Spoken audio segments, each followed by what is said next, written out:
JRBT পরিচালিত group D পদে নিয়োগের মেধা তালিকা প্রকাশিত হয়েছে।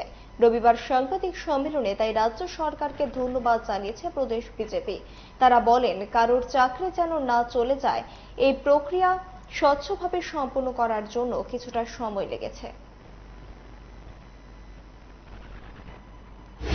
স্বচ্ছতাকে বজায় রেখে বর্তমান সরকার কাজ করছেন, কারণ আমরা জানি এই সমস্ত কারণে 88 থেকে 93 সালে